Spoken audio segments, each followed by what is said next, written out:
cheerleading isn't really seen as a sport anywhere. I'm pretty sure in most SUNY schools, cheerleading is a club. And cheerleading is very intense. Most people just see us as people who are out on the mat just cheering, but it's technique, it's power, it's strength, it's mental strength rather than physical strength. I started cheerleading my freshman year of college, my first year of college. I first thought about joining New Paltz Cheer when I was a freshman. I started cheerleading, I believe, my second semester, my freshman year. I didn't think I was going to make the teams, but I was like, if I make it, like maybe I'll stick with it. If I don't, it's not that big of a deal. And I ended up making it. And then, I stuck with it for like 3 years after that.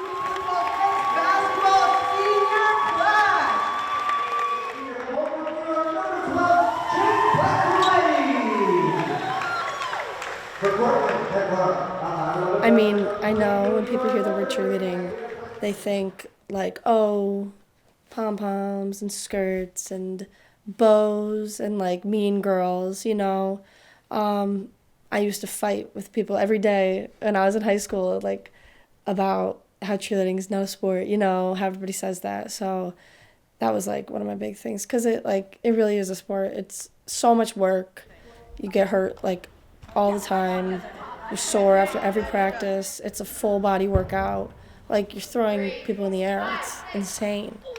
But yeah, I know a lot of people don't really think of it as a sport, and they like to think of it as something more superficial and something more like not serious, not a commitment, not something you actually need to work hard at.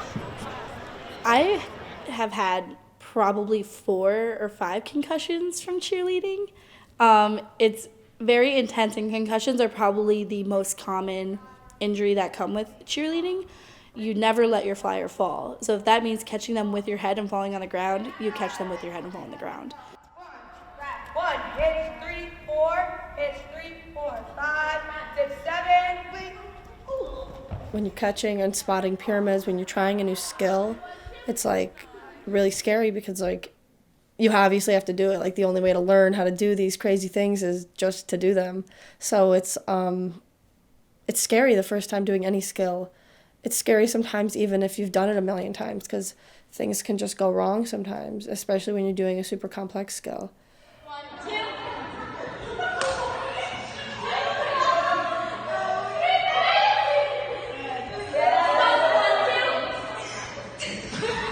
Edineth Monroy was on the team freshman year of school. She was one of our flyers and one of my best friends. She was such a happy person all the time. She was great at what she did. Her nickname is Ello for little one because she was tiny. I'm talking like 4'11", 100 pounds. She was tiny, but she was powerful. And when she had her mindset on something, it was getting done. Whether it was cheer, academically, socially, it was getting done. Hi, I'm Ello. My parents are both from Central America. They're from Honduras. They immigrated here and they met here. And in this household, in terms of being immigrants, my parents have always been welcoming. There's always been someone that has always essentially lived with us. I think she saw how welcoming my parents were. I think she absorbed that. Yeah, it's like 19. Hello. She was one of the first people I met on the cheerleading team. And the way I can describe her, she's just like a little ball of energy. All right? It's always happy. My girl pumping gas. Yes, dab on him.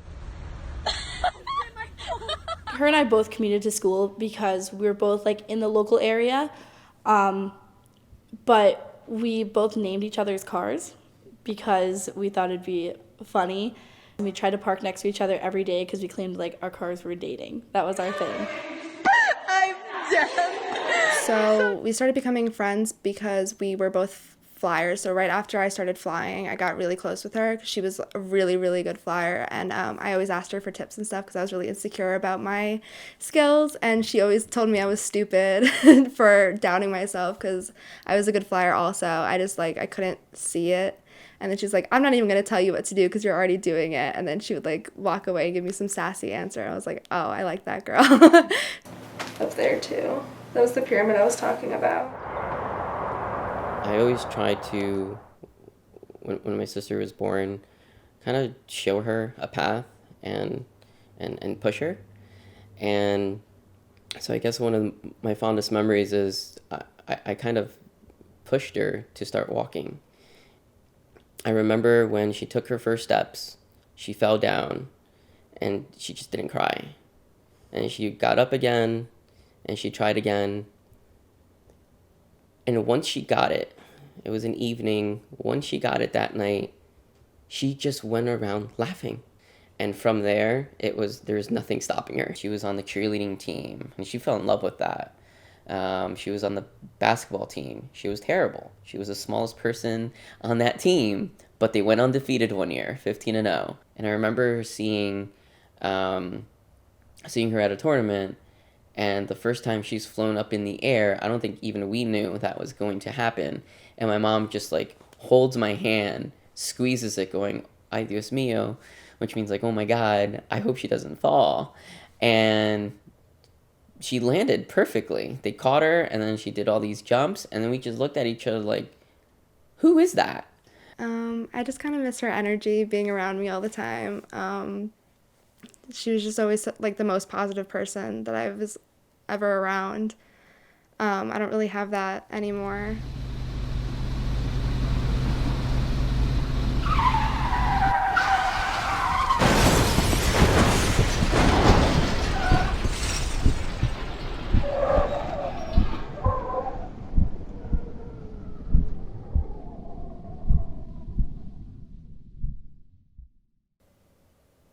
She was a passenger in the vehicle with the friend. The car lost control, and they hit the tree. It was on a Snapchat post or something. And then there was an article linked that I found, and it was talking about how there was a car crash. When you see it, it's online. It's not really tangible. I mean, one moment they're there, and the next they're gone. And it's not like you hear the news in person and you're like, oh, but when you read online, that's fake. You know, you read so many things online that are fake, and something as awful as that, you want it to be fake. You know, I mean, with someone who's that amazing and has so much ahead of her, I mean, it's just the worst thing you can hear is that they passed. Edineth Ella Monroy was a student at New Paltz and a member of the New Paltz cheerleading team. On July 28, 2017, Ella passed away. She forever stays a part of this team and remains in our hearts. Ella would have been graduating alongside this class of seniors with a degree in business. She was the kind of person to light up a room when she entered and was loved by anyone she met. We would like to take a moment to remember Ella and honor her alongside the rest of the seniors tonight. She was like 18, you know, she was a freshman with me, so it was crazy. I dropped my phone on the ground and I just fell to the ground in tears. And I didn't know what to do. I called my parents and I said, "You need to pick me up now." They came right away, didn't ask me any questions. And I sat in my bed probably for like 2 or 3 days because it didn't hit me. Like, I knew it happened, but it doesn't actually hit you right away. I've never seen so much energy in a room. We always do a thing where we have like a moment of silence for her at like the first game of the season. So I think they should keep doing that and just like remember her as like a member of the team. And we were kind of just discussing what we can do to create something to like we can carry her around with us while we're practicing at games and stuff. We're really not supposed to have jewelry on, but it was just a way to like have something that had like her name on it that we like could take her through our seasons to come. We were donated close to $20,000. On top of everything else, we've had to try to figure out a foundation and keep her legacy alive through there, donating scholarships to women, and specifically women of color, women of Latina heritage. I basically got this bracelet my freshman year when it happened, or I guess technically my sophomore year. And when I say I have not taken it off since I got it, I have not taken it off since I've got it. It comes with me everywhere, whether it's vacation, a cheer competition, a test, anything like that. It's just a reminder that no matter the time, where I am, the situation, that she's always with me.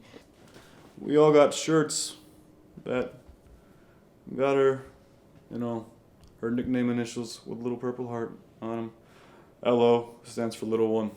She's really ingrained into our memories and our hearts. So when those dates roll around, her birthdays and her passing days, there's always some sort of post in her remembrance. When we go to Florida for competition, we wear our LO bracelets, and I know Jessie always wears hers under her uniform, because we like to keep her on the mat with us, and we like to keep her in the memory of competing, because she never got to come to Florida, which sucks because it's the biggest competition, in the country for college cheerleading. 1, 3, dip, 5, 6, 7, 8, 1, move, 3, 5, 7, 8, 1. 7, 8, stand 1, grab 3, 4, 5, dip 7, 1. When we were younger, all we would watch is college nationals on ESPN. That was our favorite thing to watch. We always dreamt about going there as a cheerleader, and then to finally go there and her not being able to do that was it was really sad.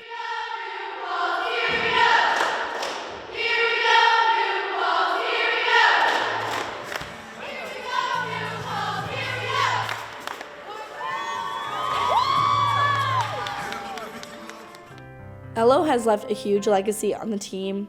The team was able to uphold her legacy by just continuing on, by doing what they were still doing with her, but with her in mind now. At the end of the day, I believe LO is the team's motivation, my motivation, to do the best at everything we do, whether it's on or off the mat.